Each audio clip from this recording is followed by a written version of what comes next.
Welcome to Muses of Mythology, a podcast where we explore how ancient myths become part of modern pop culture through the lens of Rick Riordan's Magnus Chase and the gods of Asgard. This is Story 81, the Einherjar. I'm your co-host and podcasting muse, Darian Smart. Joining me is my co-host and brother, DJ. How's everybody doing today? It's DJ the Muse, and today we're gonna have fun. Yeah, we're gonna have absolutely. a certain kind of fun. Yeah, we are. A specific definition of fun. Let's muse about it in the garden. So, DJ. What's up? Did I tell you about what our podcasting friend Braden over at Return to Camp Half-Blood is doing? Not at all. Well, he's starting his own theater company. Wonderful. Yeah. Good on him. The Mad Lad. And their very first production is Carmilla. Are you familiar with this play? I'm sure I've heard of it. But perhaps you have. Full title is Carmilla, the Dance with Death. Uh-huh. It's a vampire. It's a vampire story. Nice. It's a sapphic, spooky a vampire play. Uh-huh. It is going to be the first production they're putting on. So, for this month's Patreon donation, I propose we support the arts and support a fellow Ryanverse podcaster by donating to the Indiegogo for the very first production that Next Life Theater Co., which is the name of the theater company. I don't think I mentioned that at the top. Nope. We'll be putting on. That sounds awesome. I'm absolutely for that. Cool. All right. So we did that. So Next Life Theater Company is focused on breathing new life into old work, which I think you and I can deeply appreciate. Just a really good tagline. Yes. And so we will be supporting the first production for Indiegogo. We currently have 10 patrons over on Patreon. So this month we're actually donating in an extra 15 out of pocket because 25 is the lowest tier to support. There you go. In exchange, we're going to receive a wristband. The play takes place in a club, Okay. like a nightclub, a vampiric nightclub called the Electric Chapel. Nice. So the wristband is from the vampiric nightclub. Oh, that's fun. And considering that it's the Patreon donation, it feels weird for us to keep it. So when we receive this wristband, whenever such a time, we're going to do a drawing. With whoever our patrons are, we're going to draw one of them and we will Send it to you guys. we're going to send you this wristband. Yep. But yeah, link to more details about this production, about Next Life Theater Co. are going to be in the description. Wonderful. Go check it out, guys. Yeah, it sounds like it's going to be really cool. We're not in Philadelphia, so Sadly, it's on the other side of the continent. yeah, on the con. I mean, yeah, basically. So us getting to see it, very unlikely. But that's the point of donating to things, is that you don't always get to personally see the impact of it. But it's good to know that we are helping causes that are creating a net good in the world. And I believe that like theater is the thing that creates a net positive in the world. Mm-hmm. Thank you all so much for making this donation possible. If you have ideas of other causes that you think we could be supporting, please let us know. Like, you can send us an email at musesofmythology@gmail.com, or if you already support us on Patreon, you can just let us know there. Obviously, we will be prioritizing patron suggestions. Yes. Thank you so much for listening. And now, back to the show. Hey, DJ. What's up? Do you ever think about where you're going to go when you die? Often. Oh, yeah. I try not to, ever. Yeah, I have stumbled into mild research on something similar, but Yep. talk about it later. We'll talk about it later. No. For here, we're going to talk about where the Vikings, I would say, believed, hoped, perhaps, Yep. they would go when they died. We talked about Valhalla. Now we're going to talk about the residents of Valhalla. We are. The Einherjar. Thank you so much. I was like, say it. Say it. So we have one clean version of it being correct. So, DJ, what do you know about the Einherjar in the Magnus Chase books? Well, they're a rowdy bunch. Indeed they are. Old people don't like young people. Classic. Never changes. Cannot die in Valhalla. Mm-hmm. Definitely like their mead. Yeah, in the Ryanverse, we see, it's that. Like, they die in battle, a Valkyrie chooses them, they go to Valhalla. Yeah. And we also understand that only half go to Valhalla, the other half end up in Folkvagner, which we'll talk about down the road. Eventually. We'll talk about the distinction and what that is as best we can Yes. there. this may be a good time to mention, you might be listening and being like, hey, last time they said they were doing cert. There's not a lot on cert, guys. We're now playing fast and loose with the order of events. We're doing it. That's why when I say we're going to cover it in Folk Wagner, maybe we will. Mayhaps we will. Yeah, we'll see how much is on it. I make no more promises. It might be in a nice bonus episode of the other 9 realms. We'll see what is the up. other of the 9 realms, you know. But in Hotel Valhalla, we get an extra little presentation. Yes. The welcoming traditions is that the new Einherjar sit at like a table of honor in Valhalla at their first feast, wherein traditionally the Valkyrie who selected them gives an oral presentation. Well, oral presentation sounds bad. They sing their great deeds. Yeah. In the oral traditions, as you would see, though, oh, lucky for Magnus, they've just introduced Valkyrie Vision, which shows a video. They have a body cam. They have a body cam now. A body cam that can be heavily edited. Whoa. Edited in like crazy. real time, too. Yeah. Like very it was quickly. really quick. Yeah. Wild. They either get to see the video of whatever the heroic deed was, or the Valkyrie will sing it. And then a seer throws the rune stones for each Einherjar Einherji. And yeah, for each Einherji is the individual. For the Einherji, and gives essentially their backstory and how they die. Yes, their backstory or how they do and in Ragnarok. And their outcome. Yep. So the runes, so like the first guy we get, he is Lars Alstrom, who was the guy that fought the water, the sea, and saved the people from the ship. They throw a runestone. They find out he's a child of Thor. We love that. Big fan of Thor here. Big fan of that. And that the runes say you shall fight well in Ragnarok. And tomorrow in your first combat, you shall prove your valor and be decapitated. Hate to see it. Lars suddenly looked very pale. Yeah, Lars, me too. Like, I've never been decapitated before, only drowned. But we also see that it's not all the Einherjar. Einherjar is the plural. Yes. I know, it feels weird because like in English, normally if it ends in an I. It is partially that, but it's also me just actively trying to think, when should I be using the singular and when should I be using the plural? Each Einherji, or all Einherjar. Okay.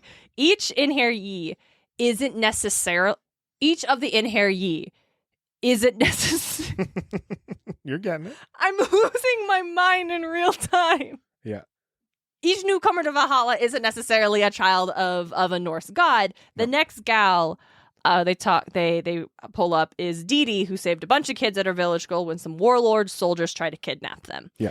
And the runes reveal that her parents are just mortals, but nobody seems to mind because she did get a standing ovation. So clearly it's not Camp Half-Blood rules, wherein Camp Half-Blood is stupid unique in this world. Yeah. Well, I mean, because Camp Jupiter rolls on the same rules.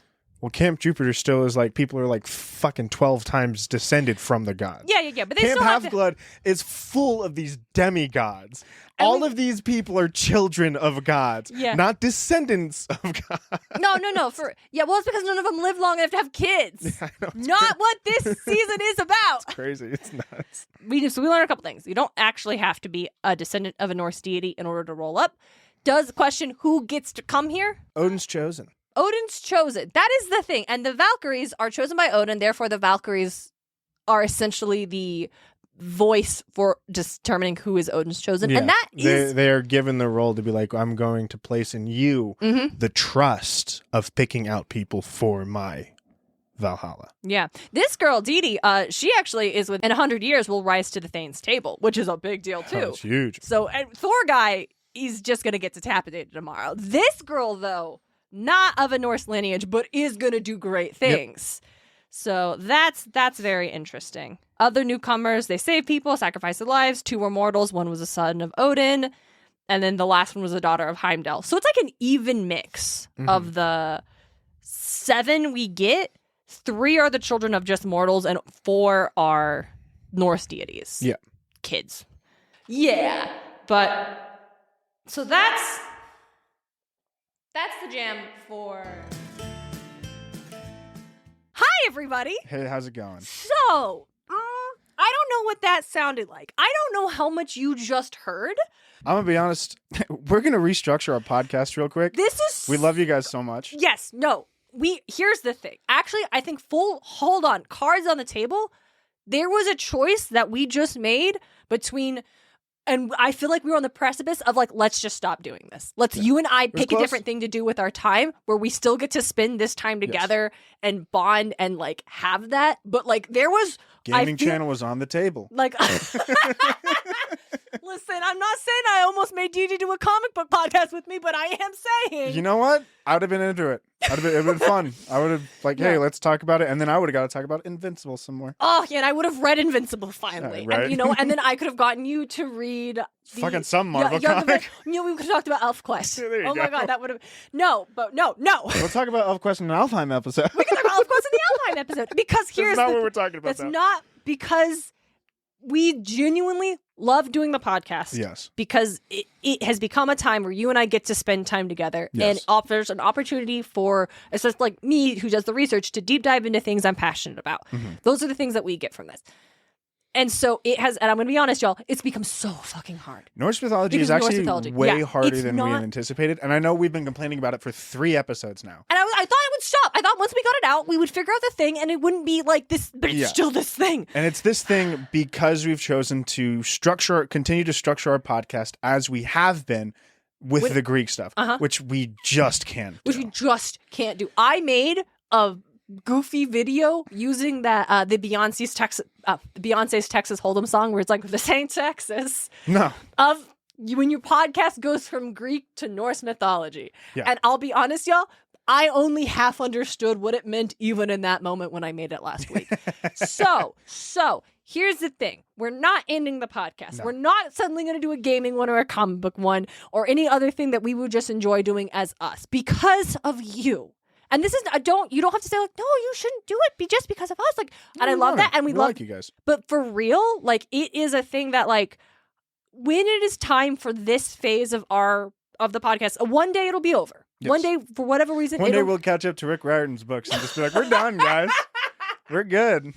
Eventually. One day it'll be time to say goodbye to this chapter of this process. And when that time comes, I want it to be because we have truly felt like we've had a full experience. Yes. That we truly feel like we will say goodbye to this in a way that feels satisfying, albeit bittersweet for us and for you, our listeners. Yes. And for us to just end it out of frustration and do something else, that is not the right way for Muses of Mythology. I don't want to do that either. So here's what we just, after talking about it and batting about it, DJ finally came up with it, which is... Magnus Chase is going to be only 1 season. And that's because, once again, Norse mythology is much difficult. There's so little. There's a lot. I'm not saying little isn't bad. It is just the reality. Even when DJ asked, could we do the sagas? I was like, here's the thing about the sagas, D. The sagas don't actually have any mythic stuff. They sometimes have mythic reference. Sometimes there's a dude mentioned in the saga who's in the Edda. But that's maybe because they were written around the same time. I don't know. Apparently, it might as well just be like Sir Gawain, and that's like all of them. And I would rather talk about Sir Gawain and the Green Knight right now, gang. The next couple episodes are actually going to be the other Magnus Chase books. Yes. We're going to talk about Hammer of Thor and Ship of the Dead. I love Ship of the Dead. Great books. Because now we're going to talk about Alex. I know. We're going to be able to talk about everything because that's what we're trying to do. After we talk about the books, we're then going to start clumping together myths. Myths that like go together, right? Yes. Like the reason we're not doing Surt this week is because we decided to combine Surt and Frey because they are destined to fight in Ragnarok. Yeah, and honestly, maybe I should also be compliant. Maybe it should also be Surt and Frey and Freya. Like because the problem is I don't know what there is to work with until I sit down and start to research it and realize this is going to be a 6-minute episode. Yeah. And that's kind of what this episode was. And that's a little bit of an extension. It's just me sitting down and realizing, I feel like I'm just citing facts rather than letting us create an organic, interesting conversation. Yeah. That is a thing that only DJ, you and I could come up with, and not just like anybody could just go read the Wikipedia page and learn about. Like that is the problem I'm having, whereas there's so little for us to piece and put together that is not leading for us creating new ideas, new thoughts, new conversations. It's just, here's the flashcards for the thing, and that's not fun for me. And I can't imagine it's satisfying for our listeners who've come off of some of, I think, really killer episodes that we've gotten to do in the past. Yeah, absolutely. And that's our plan.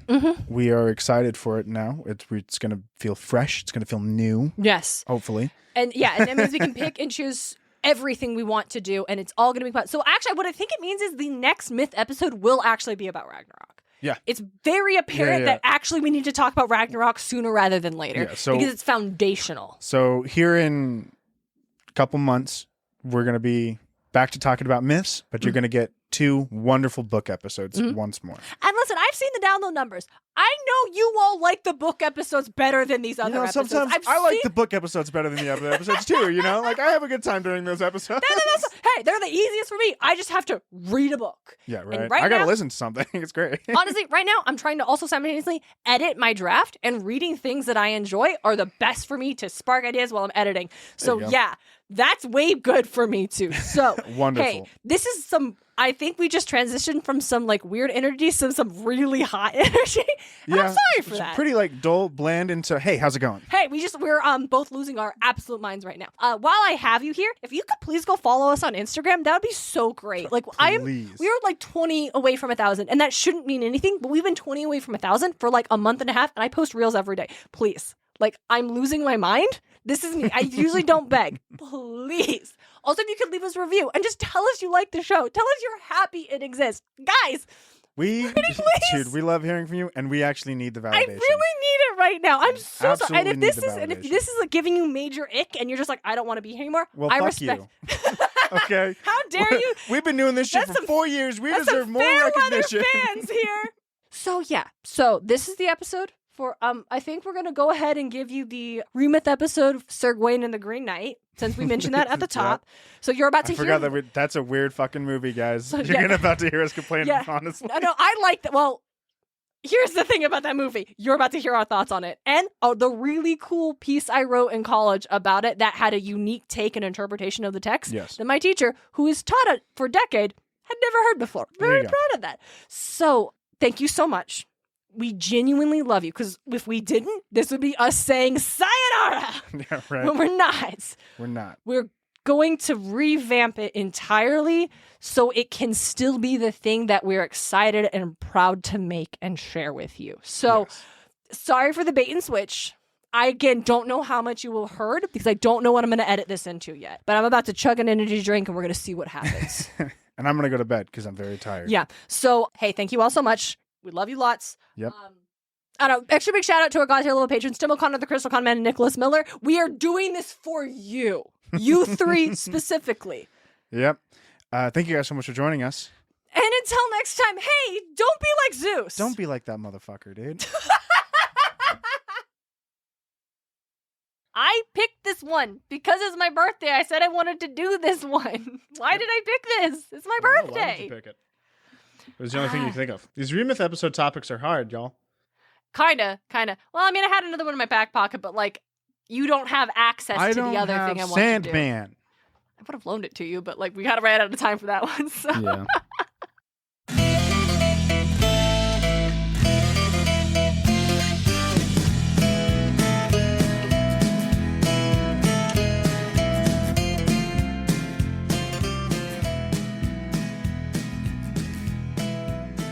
Welcome to the February Remyth episode. This is where we talk about how ancient myths become modern pop culture outside of Rick Riordan's, Percy Jackson, and the Olympians. I'm your co-host, on break from summoning on-the-nose metaphors, Darian Smart. Joining me is my co-host and brother, hailing from the Green Chapel, DJ. How's everybody doing today? Man, we got a bit to talk about. And as you know, it's the Remyth episode. We're talking about, if you couldn't tell from Green Chapel, Sir Gawain and the Green Knight. Actually, the movie is just called The Green Knight. Yeah, but the remyth and the original myth is called Sir Gawain and the Green Knight. I mean, this is true. Yes. So if y'all listen to the January Remyth episode on the Eternals, and we're like, I hope next time it's less about them complaining about a movie, Sorry, gang. Come back in March and see what we have for you. DJ have some. DJ and I. It's a hard maybe in March. It's a hard maybe for March. We don't know what we'll do for March yet. Maybe then we'll watch the new, like, we'll go off of the Mulan ones and we'll watch all the Mulan shit. And then all of the Mulan. Yeah, we'll read the original Chinese poem, then we'll watch the animated, then watch the live action. I would actually enjoy that immensely. But there's some Chinese versions too we could watch, which is good with the whole experience. But that's not what we're doing today. No, it's not. No, it's the Green Knight, which is definitely.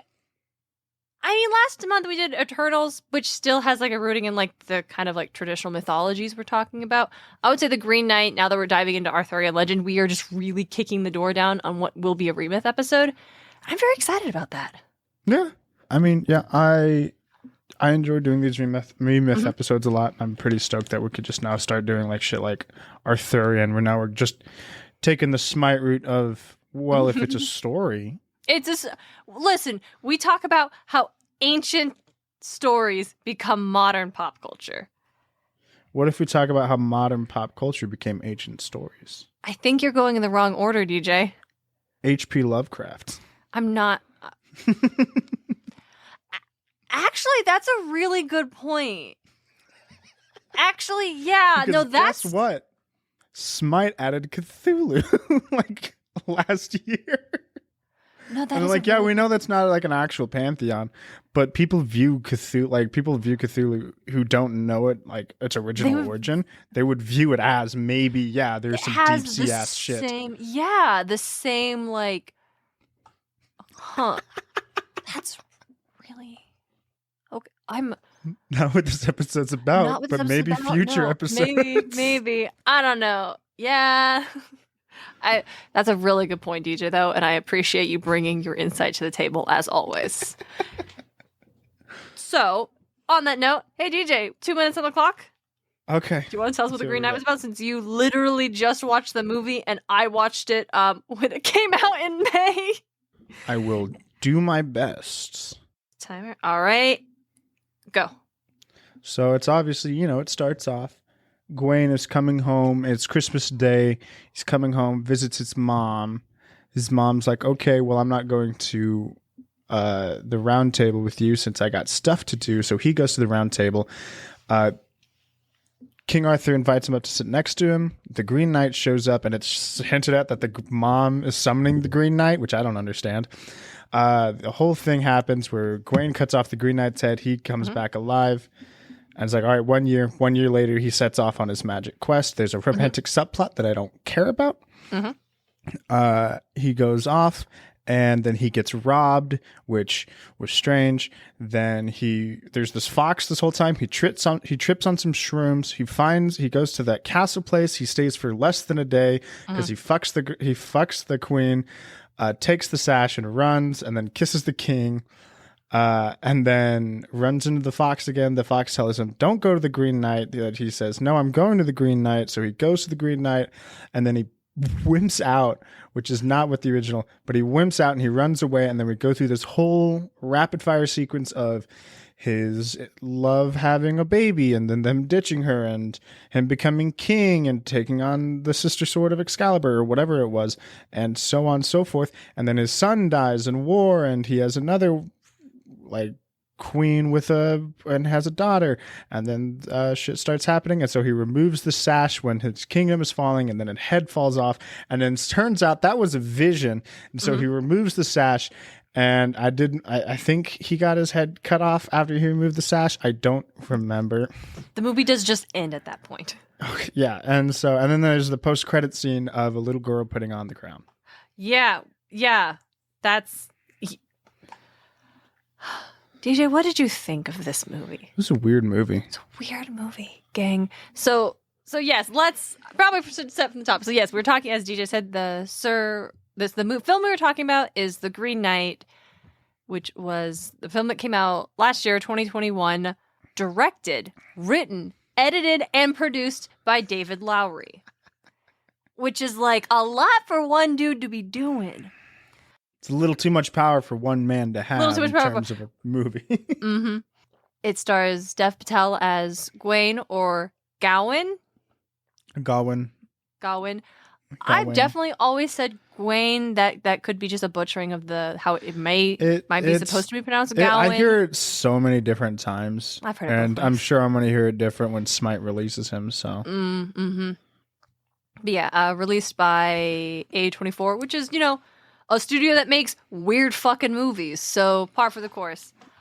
This film is based on the 14th century poem Sir Gawain and the Green Knight, author unknown. Pretty standard. Yep. Where it's one of the poems that is part of the Arthurian lore, the collective of King Arthur, Excalibur, Mordred, Morgana, like Merlin, Lancelot, like the whole shebang. All these fools. And Sir Gawain is one of them. Now, DJ, you and I both actually have read this poem. Yes, it was a requirement in high school. At least for me. Yeah.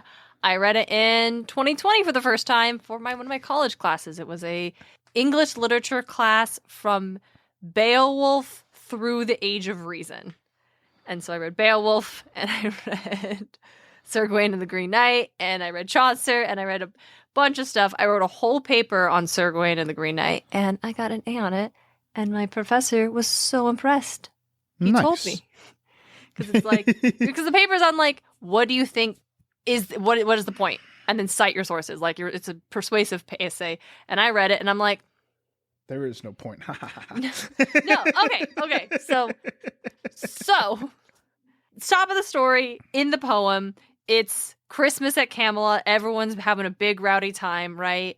And then all of a sudden it is interrupted by the Green Knight, who is the basis of his poem describes as big green guy, just totally all green, head to toe, armor, everything, green, wielding an axe. And he basically mocks Camelot and says like, oh, let's play a game. Whoever, if you can land a blow on me, then I get to land a blow on you in a year. And they're all like being kind of boastful, and he like talks shit about King Arthur. And so that's when Sir Gawain steps up and is like, fuck you, I'll do this. And so then he cuts off his head, like, let's see a comeback from that. And then the Green Knight picks up his head. This is a sequence that's called the beheading game.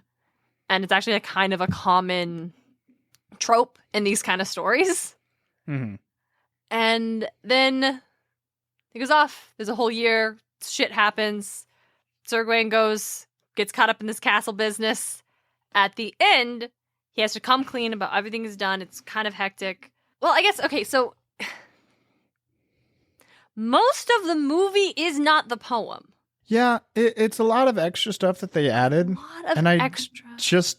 I didn't remember it nor cared for it. No, so the poem is fucking wild. It is Christmas at Camelot, smash cut to a year later, Gawain sets out. He's traveling, he prays to the Virgin Mary to help him find a place because it's snowing, it's storming, he can't find it. He finds this castle with this lord and his queen are living there, and the queen's silent handmaiden. And the lord goes hunting every day, and Sir Gawain stays at the castle, and the lord proposes a game. He's like, okay, I will give you whatever I find during my hunt if you give me whatever you find during the day at the castle. Which is a weird fucking game to propose. It's a game. It's a game. All games are weird at first. Yes. Meanwhile, the queen of the castle is like super fucking trying to fuck not Galahad, Sir Gawain. Like she's really in on that shit. And he always has to turn her down. Obvi. For like, one, she's married, two, he's a knight. Chastity's a big deal for knighthood. But he can't just tell her to step off because they're playing like the game of romance. It's the queen and her lady, like the courtship. Yeah. Like the courtly love trope that was big in that time. The idea that like this like pure romance of like, oh, the queen and her knight type deal. There was no like physical thing, but there was the flirting and stuff. Yep. So she gives him like, they did kiss. Well, yes, that happens. So she gives him like a handkerchief at first or something, and he gives it to the king and stuff, and he gets whatever back and forth. They play this game for like 3 days. For 3 full-ass days. 3 full-ass days. At one time, the queen does kiss Sir Gawain, and so he does kiss the king. Because that's what he got that day. But on like the 3rd day, she gives him this girdle and is like, it'll protect you from any harm. This magical green girdle. And he's like, I'm supposed to get my head beheaded like tomorrow, and I really don't want to. I'll take that girdle. He does not give it to the king. He takes what the king gives him, and then he jumps. He just bails. Yep. And then he goes and he finds the Green Knight, and the Green Knight's waiting for him, and the Green Knight, he's like going, he's gonna cut Gawain's head off, and Gawain flinches, he reels back, and he reprimands him for flinching. So he does it again, he flinches again, and he reprimands him for flinching. Finally, Gawain stays still. The knight swings his axe down. He misses. He nicks Gawain a little on the cheek, and then Gawain jumps back, draws his sword. He's like, okay, that counts. That fucking counts. That's on you. And then the Green Knight puts his axe down, and he's basically like, that's for taking my wife's girdle and not giving it to me. That's right, I was the Lord this whole time. Yeah, it's funny. So the story that, like, the ending, all of it's relatively the same that I read, but the ending was a little different, right? Mm-hmm. It did the same three things, but on the first one, yes, he flinched. The second one, he faked him out. He was like, I thought you were going to flinch. No. And then he went for it, and it nicked his neck. Nicked his neck. Okay, I could be misremembering. And Gawain didn't go up like that. He's like, why did you miss like that? I was standing still for you. And he's like, yeah, you're a relatively truthful dude. You just didn't give me my wife's girdle. Yeah, because he reveals that Morgan Le Fay put me up to this. Yeah, she's been the silent lady who's been living at my castle. That was Morgan Le Fay the whole time. Twist, right? I know. It's an Arthurian legend. Of course Morgan Le Fay's here. What? Yeah, she thought that seeing someone get their head cut off and then picking their head back up would scare Queen Guinevere to death. So that's why I did that. But I forgive you for what you've done. You can go off now. Like you failed this one, but it's okay. I forgive you. Away you go anew. And then Sir Gawain, but he continues, so he leaves with his head all intact with the girdle. But he continues to wear it as a sign of his failure to himself. Yes. And then he gets the other knights when they get there. They start wearing girdles too, I think, as like in support of their bro type deal. But it's interesting because the Green Knight is bizarre. Crazy. Then it's kind of like when we're reading it now, it's kind of trippy. In the 14th century, this would have been recognized as a reference to the Green Man, who appeared in a lot of like Celtic pagan iconography as like a symbol of spring and rebirth. Mm-hmm. And the Green Man was, with his association with rebirth and renewal, became associated with with John the Baptist. Right on. Yep, from the Bible. Yep. Of biblical fame, Sir Baptist. That John the Baptist. That John the Baptist, yeah. So the symbol of the Green Man with this literal, like, not just a guy with green skin, but with like foliage for his beard and like made of plant matter, would be seen on like baptism things in churches due to that connection. And so one common theory is that the Green Knight represents John the Baptist and baptism. And in his forgiving of Gawain, it is like the power of God to forgive. Yeah, it sounds like it would line up with Arthurian. Mm-hmm. But my paper argued that the author of the poem, who we don't know who this was arguing that the church was too corrupt to be able to offer forgiveness. Because Gawain still wears the girdle afterwards, which would go against this Christian idea of baptism. Because once you were baptized in Christian faith, you no longer, any sins of the past, anything you've done before is irrelevant. It's gone now. It has been erased. You have no need to mourn for it. You have no need to make up for it. Like, it has been wiped clean. You are a new person through baptism. So Gawain shouldn't feel the need to continue to wear the girdle if he had truly been baptized, if he truly been forgiven. But the Green Knight was working for Morgan Le Fay, who is corrupt. She is the villainess of Arthurian legend. So the way my paper argued that this was a slam on the church of the time, the corruption of the Pope and the bishops and stuff, like all the way down. Like, how could the local priest offer true renewal and baptism if they were working for someone who was corrupt? Yeah. And that makes sense for the 14th century church. Yeah. And based on what I like, because the class was really cool because you'd read the works and then you'd read about the historical stuff that was happening around the time this work was created. So it all lined up. And so not only did I get an A on that paper, and the professor told me he was really impressed, he also told me that he had been teaching Sir Gawain and the Green Knight for like 10, 20 years. and had written and read a bunch of different stuff about it and had never seen that take before. And I was like, what? Fuck yeah. Heck yeah. You always love to see it. You love to see it. You love to know you're good at what you do. And I'm very good at what I do. You know who's not good at what they did? This fucking movie that decided to do the poem and then didn't do the fucking poem. Yeah, it didn't do the poem properly. It was a very strange movie. No. It was... I don't want to say it's a bad movie. I don't think it was a bad movie. I think it had a goal, and I think it accomplished its goal of being weird and Arthurian and a period piece, but without being prettified like some of our period pieces can be, or without being overtly like gritty like some period pieces can be. God, when they were inside buildings, it was so fucking dark. It was so hard to see what anybody was doing because there's no fucking lighting. Yeah, when period pieces try to do that kind of thing, it always makes me think of the quote from the Lord of the Rings director of like, what is it?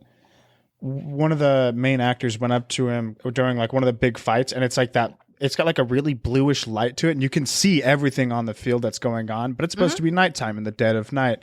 One of the actors went up to him, was like, "Where's the light coming from?" And the director's like, "Same place the music's coming from." Like, what the fuck? And I'm like, "Yeah, Jackson, yeah, just light your shit." Yeah, no, that's exactly. Same place as the music. Yeah, a suspension of disbelief is going to make me realize I don't care about true realistic when it comes to lighting and music. Yeah, like lighting and sound design, realism doesn't matter. Yeah, if I can't see what's going on, but I should be able to see what's going on. Like if it's like if the audience, it's supposed to be obscured for effect, that's not a bad thing. Yeah. But when it's just like, I'm having a hard time seeing what's happening in this scene because it is so goddamn dark, that is a fault. Like, that's not an aesthetic choice. That's a mistake because now I'm distracted and I'm not paying attention to the story anymore. It's a barrier to the plot. That happens a lot, I think. Yeah, it happens a lot in a lot of fantasy specifically. Yeah, I don't care for it. There's a reason the Lord of the Rings movies have held up so well. What was your favorite side quest? Because here's the thing, like you said, like it starts with the Christmas thing, which I think it's very different than the poem. Because like Gawain feels like he's a little bit more reserved. He hasn't had these grand adventures yet. He's not like an established knight of Camelot. Yeah. And so Arthur, who is his uncle in this, apparently, that's like, how it is in the original too. Are they? Is Gawain his uncle? Gawain is his nephew. Yeah. Okay, that makes sense. So, but his mom isn't Morgan Le Fay, though. Hold on. Maybe? I know, like, almost everybody in Arthurian legend is just related. He is King Arthur's nephew. A Knight of the Round Table. Some Welsh. Hold up. In Arthurian chivalric romance literature, Gawain is usually depicted as Arthur's closest companion and integral member of the elite Camelot. In the best-known version of the legend, he is the son of Arthur's sister Morgause and King Lot of Oakley. Morgause is not the same as Morgan Le Fay. Okay. I'm pretty sure. Well, this movie, they decided to make it Morgan Le Fay. That or, like, his mom just wanted him dead? She's a sister of Morgan Le Fay. Okay. So we just kind of smished the two. She's a sister of Morgan Le Fay. She's Arthur's sister. Is Morgan Le Fay Arthur's sister? I don't know enough about Arthur. I can't go down this fucking rabbit hole tonight. That'll drive me crazy. As I said, they're all related in some way, shape, or form. Yeah, that makes sense. Most knights and kingdoms were like that. That tracks. You're always kind of baffled when you find out. Like, wait, what? Yeah. That guy? Okay. Oh, man, they got a family tumbleweed, apparently. Holy shit. Oh, shit. Yeah, they do. I'm pretty sure she was not trying to kill her son. I don't think she expected Gawain to step up like that. Because we see, it's wild, right? So the movie doesn't confirm that she's Morgan Le Fay. We just know that, that's Arthur's sister.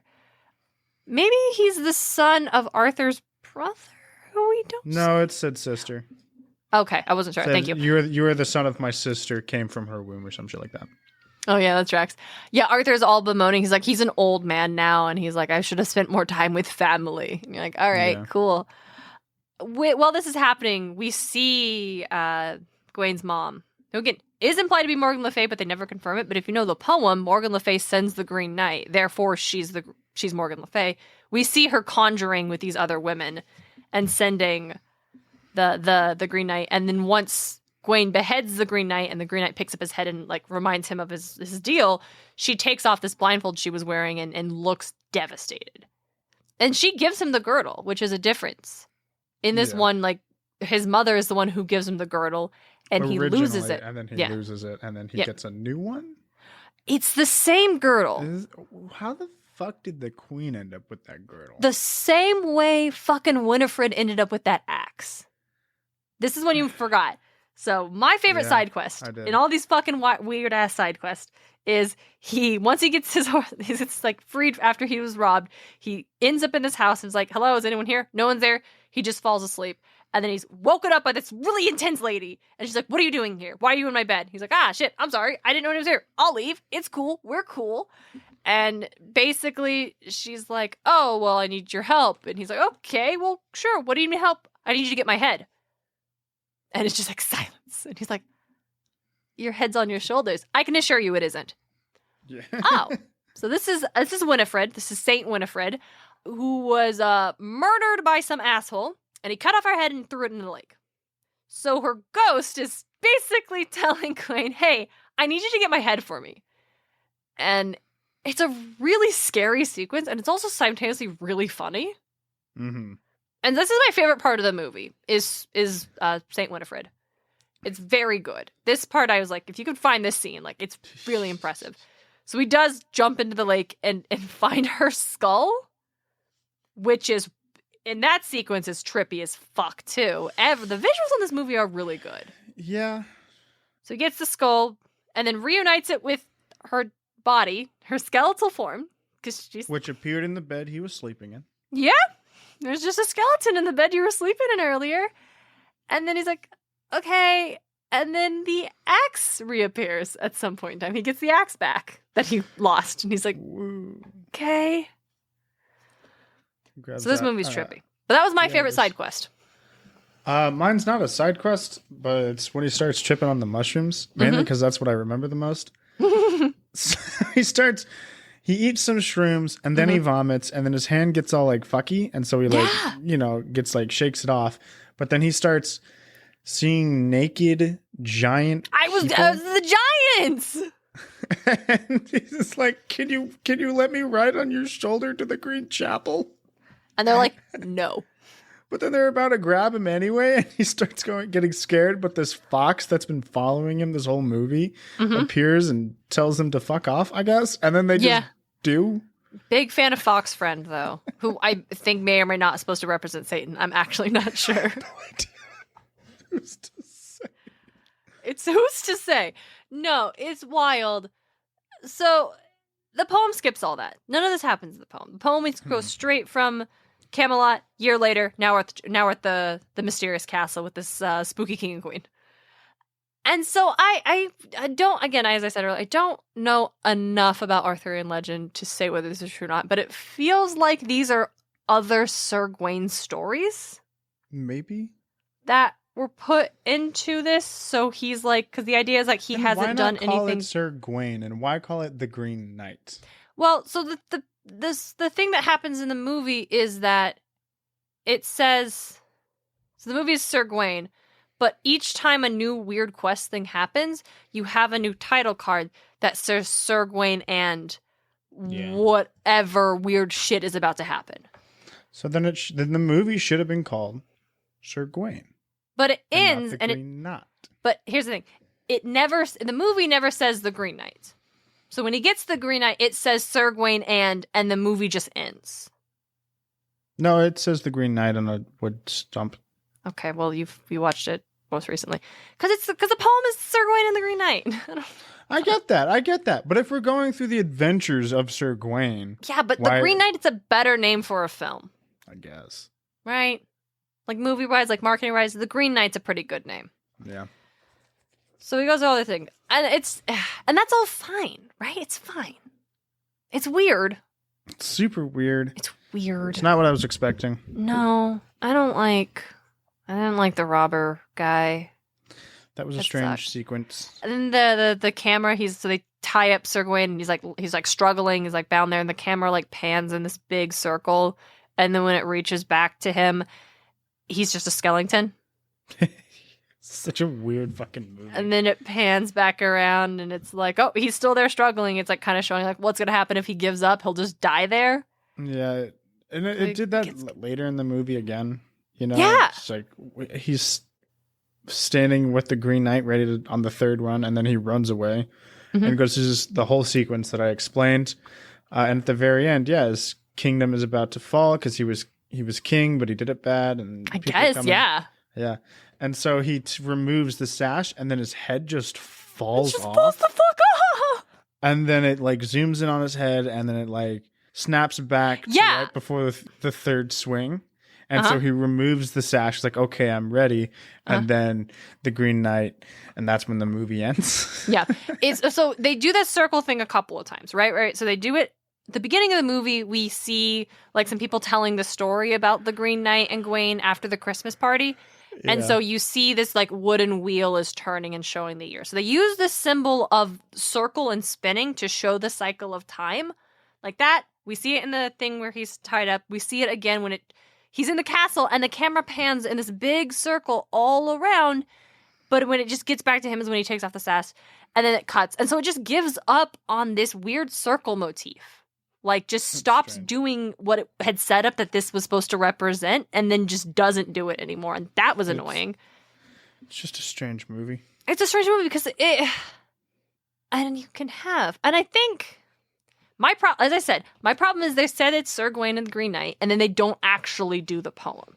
Because we have so much of this time in these various side quests, doing these weird-ass adventures, tripping on mushrooms, hanging out with our fox but when friend. They do parts of the poem, it's not true to the poem. No, they just don't do it. Like, the sequence in the castle, they don't do what it was supposed to represent. And it literally just, like, the queen comes...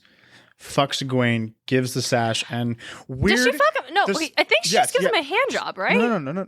I have no idea what the fuck it was. I couldn't but tell. That sash is covered in cum. Yeah, He's holding it.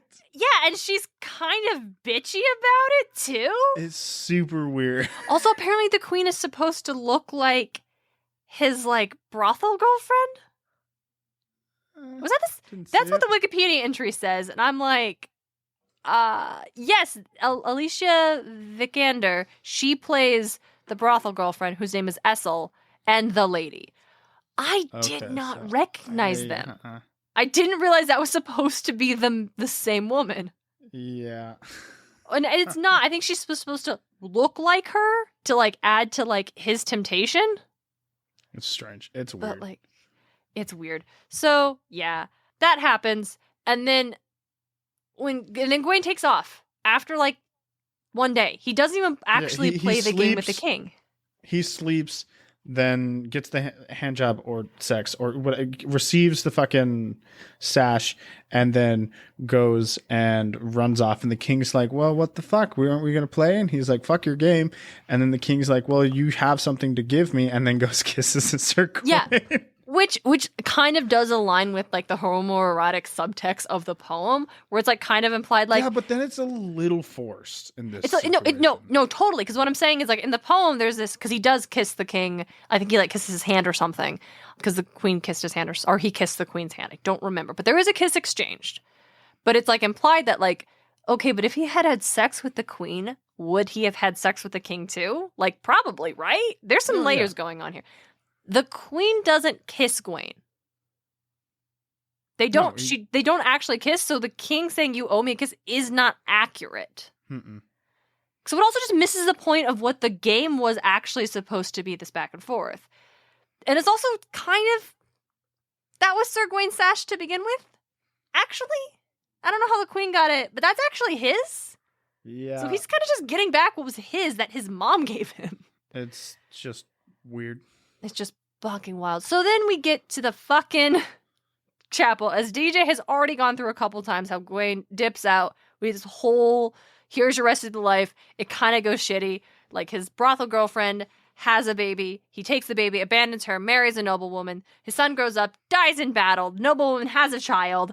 The noblewoman and child flee. Like, the baby girl flees. The castle's falling. They're under siege. His head falls off. It's fucking... And the sound effect when he's taking off that girdle that apparently he's been wearing for 50 fucking years is so gross. Yeah, it's like we see him like prevent people from taking the girdle or sash off. Yeah. And he wears it during sex too. Yeah, we see him wearing. He just always wears it. He wears it forever, and then he has a. And then he like, never mind. He takes. So then it's like, you know, as I said, they do the circle thing. They don't commit to the circle thing. Just cuts back abruptly, takes off the girdle, and the Green Knight says, "All right, now you're ready. Off with your head." And then the movie ends, and it's like, you didn't do the poem.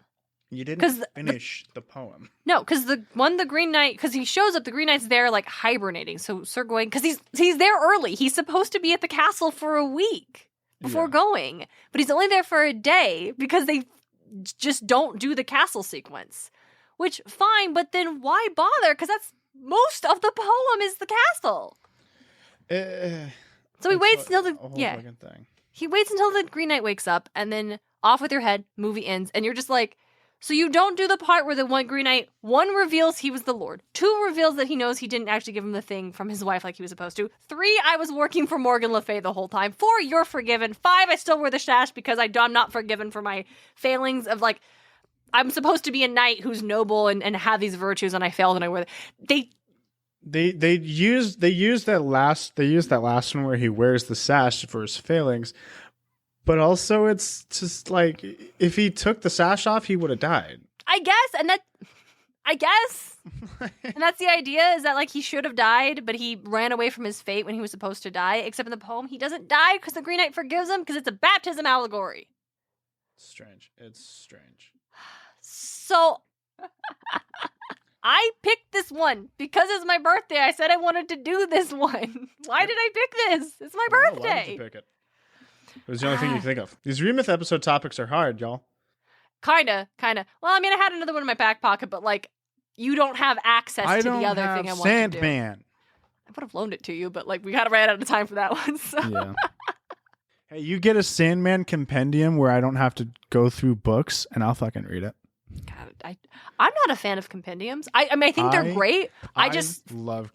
I don't like. This is my first experience with compendiums. Yeah, you've got Invincible #1. Amazing.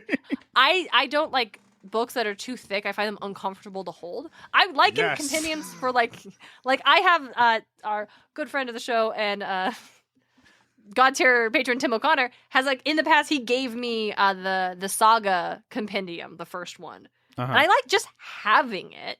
But I don't read it because I find I have very delicate hands. They're for rock climbing only.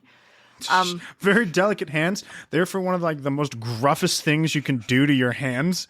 I literally bought a copy of American Gods and then 2 days later bought a different copy of American Gods because the book was stout and so it was really thick and this is physically unpleasant and I had to buy like a wider, narrower book.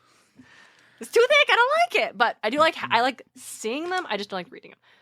I'm not gonna buy you a Sandman compendium, but they are coming out with one.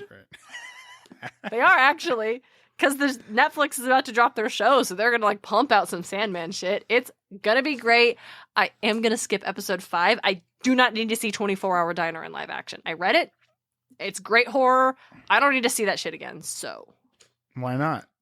How do you know it's gonna be true, Darren? What if we do a Remyth episode on this and you need to know that? Because Neil Gaiman has done an interview where he talks about how like each episode is completely different from the previous one and how episode 5 is some of the darkest horror he's ever been a part of and episode 6 is some of the most optimistic things he's ever written. Okay, but then that'll be a fun compare and contrast to go from I'm not going to watch 24-Hour Diner again. I don't need to see that in live. Yes. Yes, I am. Absolutely, I am. I'm pretty good with horror when it's in a graphic novel. I'm less good with horror when I'm seeing it on the screen. It gets me a little different. Cowardice. I sit here and play horror games that are actually kind of spooky. That's on you. I don't know what to tell you. I will watch episode 6 though, because Death's going to be in it. Spooky. Kirby Baptiste going to kick ass. Okay, so not what this episode is about. I just needed a break from talking about the Green Knight for a brief moment. Green Knight. So it's the Remyth episode. The purpose of the Remyth episode is actually to analyze like how they compare. And I think I've made my thoughts very clear in that they don't. Yeah, I'd say like when they do the poem, I notice it. Mm-hmm. You know, when the poem does like show up, I notice it. And as you said, maybe these are other Gawain adventures that we're seeing. Mm-hmm. But when they do the poem of the Green Knight, it's just completely misses the mark on what it was originally about a lot of the events, and just like it's just all over the place, and it like gouges the original poem. It's just strange. Yeah, no, it's oh shit. Okay, so I'm trying to figure out if like the stories that are mentioned are in like if there are other Gawain stories. This Vanity Fair article says in the original Sir Gawain and the Green Knight, Winifred isn't mentioned outright, but she's alluded to in a line where the titular hero rides his horse past North Wales and a place called Holyhead, presumed to be the Wale. So the well is where, or the spring, which is now known as Saint Winifred's Well, is said to like where her head was thrown into. Okay. And so like she's not in the poem. Okay, I actually like that. So he rides. Yeah, like that's okay. That makes me like the movie a little bit more because it's there. Like the fact that like this holy head is like her reference, like as like the legend of Saint Winifred was captured and popularized in 1138 by Prior Robert of Shrewsbury, who wrote about her life. And so that's interesting. Okay.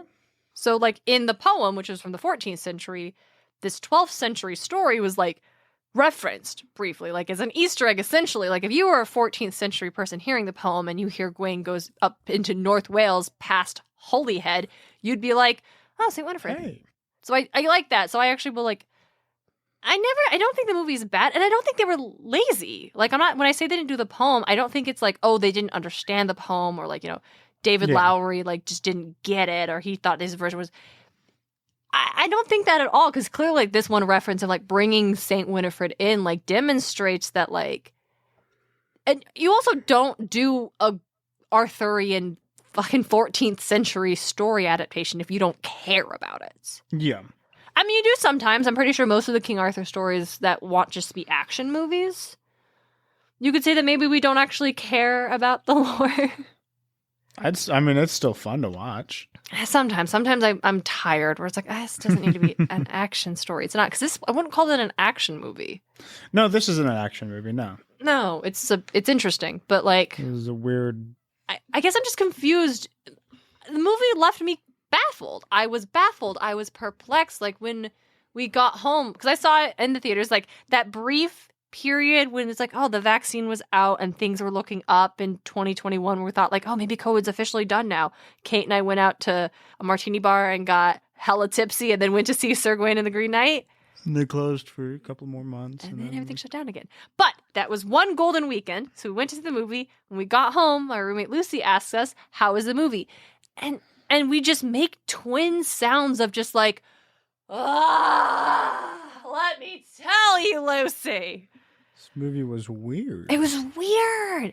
And it's not bad. And I think a lot of people liked the movie. It was critically like popular. And if you saw this and dig it, or you hear us talking about it and think, I want to see this weird movie, like, yeah, do it. Because it's not the kind of thing where you're like, there are some things you're like, oh, I complain about, I want to see how bad it is. It's not even fun to watch. This was fun. Like, it wasn't not fun. It was just. Well, it might have been fun for you. Oh, did you not have fun, DJ? I didn't have fun watching it. It was. Oh, it was sorry. Boring. It was. Oh, it was, really? I sat down. I was watching it and I was going through it and I'm like, let me tell you, that 2 hours, they earned that 2 hours. It was too fucking long. I will give you that. It's too damn long. For not actually, again, didn't do the poem. I heard a review for this movie where it was, if they want to do a movie adaptation of 14th century English literature, it should not make me feel like I'm reading 14th century English literature. And I gotta say, yeah. That movie was fucking. I think here's the difference. I like reading 14th century English literature. I liked reading the poem. I like reading Beowulf translations. I like reading these kind of things. Like I do take enjoyment. Classes. So that's you fair. Know, like it's I didn't like everyone. it. I didn't enjoy I sleep through math. Yeah, I get that. So yeah, it's not for everyone. So basically, if you think you'd like this movie, yeah, watch it. Like it's 2 hours long and it's fucking weird, but yeah, watch it. Like sure, absolutely. I think you'll be able to say you watched this movie and tell people how fucking weird it was. Maybe you'll like get something out of it that we didn't. But yeah, it was a weird movie. I just don't know why they didn't do the poem, because I definitely at the end was like, what was I supposed to get out of this? Who's to say? But then then we want to explore the there's a fucking post-credits scene. Yeah, that you mentioned.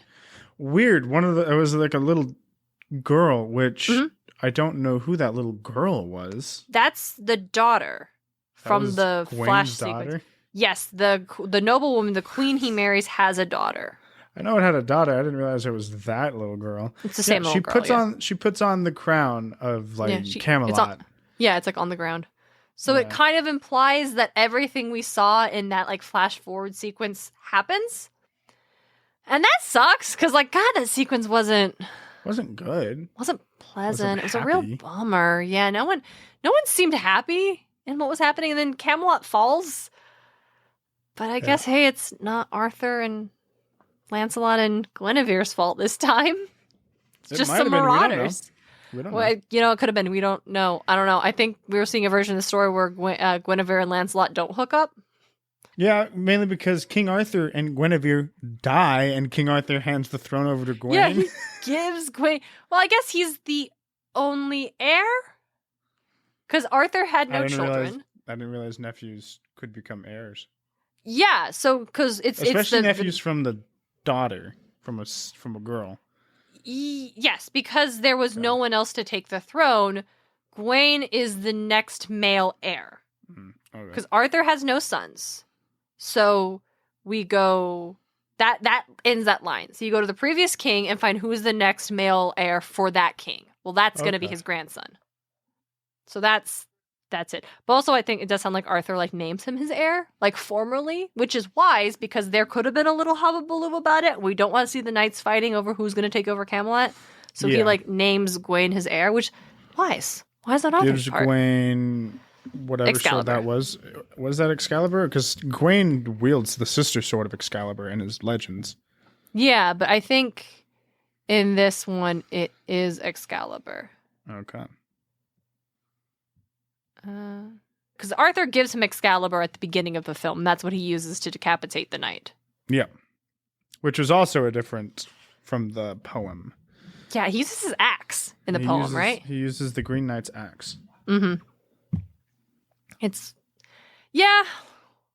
Also, a touch that I did like, though, was like the Green Knight moved and it sounded like a treant. It sounds like he sounds like an Ent. Yeah, he does. Like, I love the leaning into that. Like, the visuals were interesting in this movie. Yes. And, like Dev Patel does a great job. I'm always happy to see Dev Patel getting work. So, like, yeah, I'm glad he got to be Sir Gawain. I'm glad he got to be Arthurian. Like, that's cool.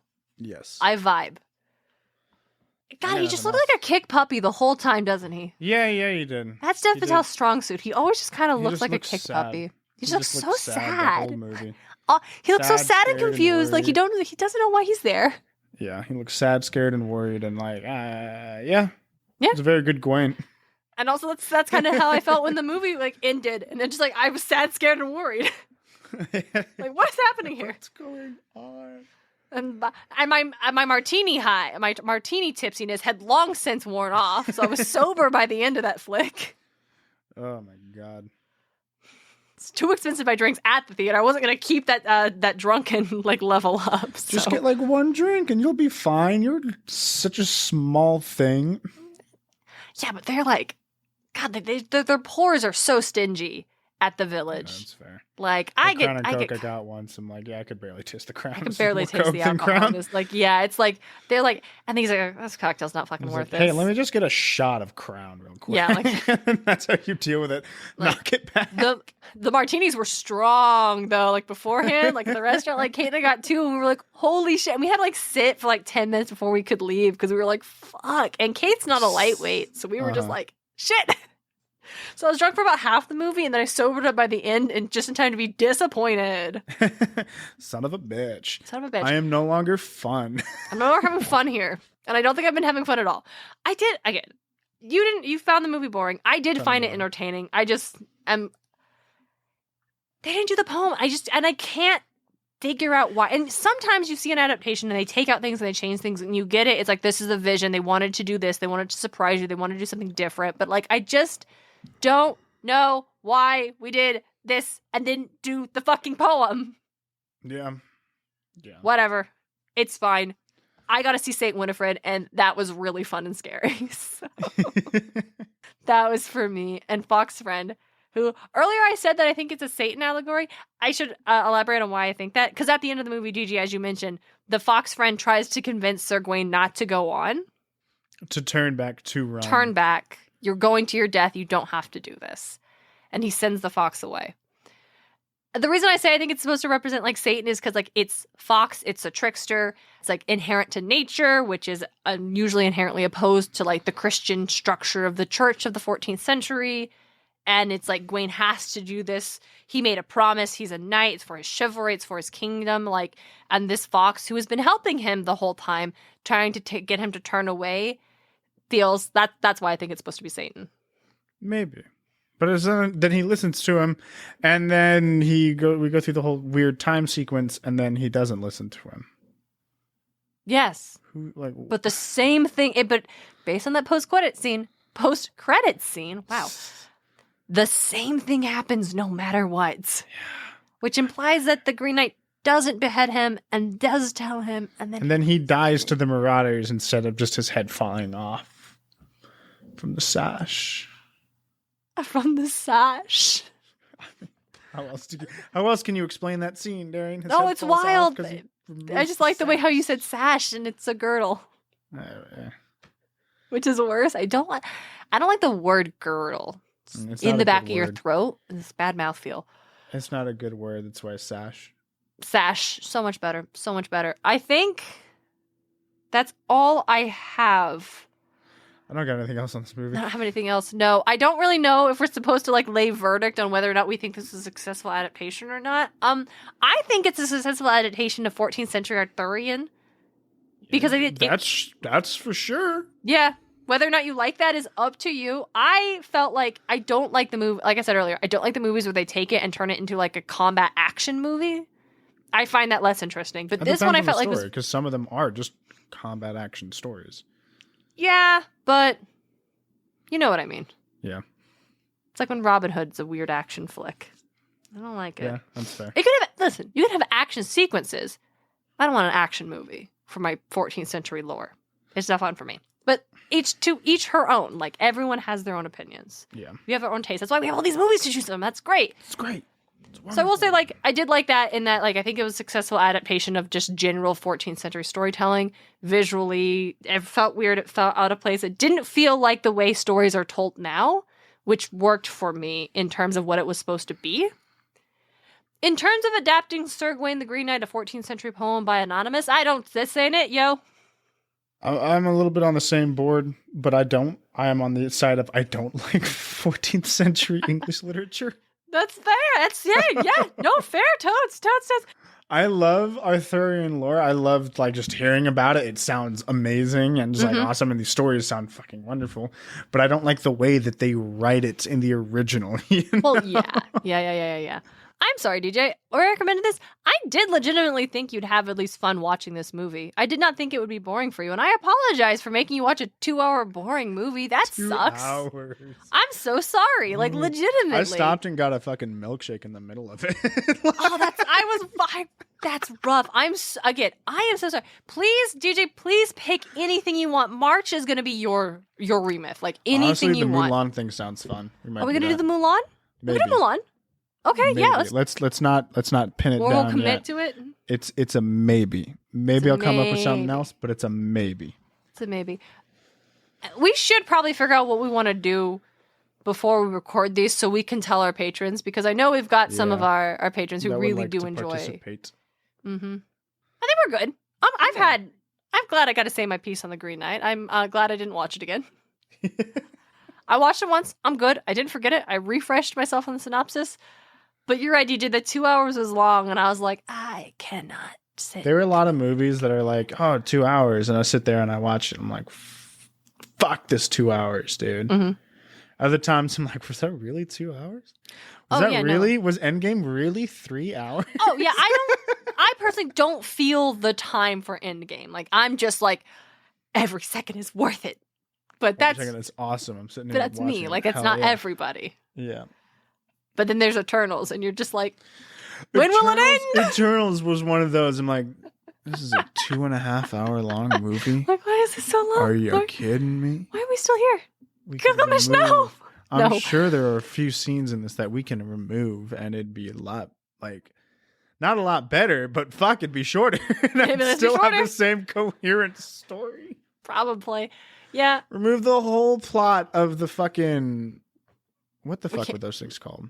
Deviants. DJ, we can't. No, we can't do this again. We can't do this again. No, we can't. For us, for our listeners, we can't. We won't. The episode is over now. Thank you so much for all of our patrons for listening, for donating and supporting the show. You make it so worthwhile to do this. Yes. It's fun to talk about these things, but it's really nice to have those hosting fees covered whilst talking about them. It is delightful. Mm-hmm. An extra big special thank you to our God tier level patrons, Tim O'Connor and a Crystal Conman, and also to our newest God tier patron, Dionysus the Drunk. We have not gotten a chance to thank you on the main feed yet because an episode hasn't come out yet, but we've got to thank you here because you're amazing. It's awesome. And we really appreciate your support. We appreciate all of your support. Like, it's absolutely incredible that we can do this for you guys, and you guys like it enough to support. That you like it enough that you want to hear more. That's super fun. That That's awesome. Like, you know what I really want to hear from my mythology podcast? I'd love for them to talk themselves into confusion about a 14th century poem for 50 minutes. And we do that for you anytime, any day. Thank you so much. Until next time. Have a good one. Muses of Mythology is created and hosted by Darren and DJ Smart. It's edited by Darren Smart. The show is produced by Darren and DJ Smart, as well as Tim O'Connor, The Crystal Conman, Nicholas Miller. Our music is Athens Festival by Martin Hain, and our cover art is by Audrey Miller. You can find her on Instagram at Bombshell Nutshell Art. Want more Muses of Mythology? Support the show on Patreon. Just $1 gets you exclusive bonus content. Get more at patreon.com/Muses of Mythology. You can also support the show by leaving a review at lovethepodcast.com/Muses of Mythology, or tell a friend why you love the show. Don't forget to check out all of our episodes and episode transcripts at musesofmythology.com. Thanks for listening.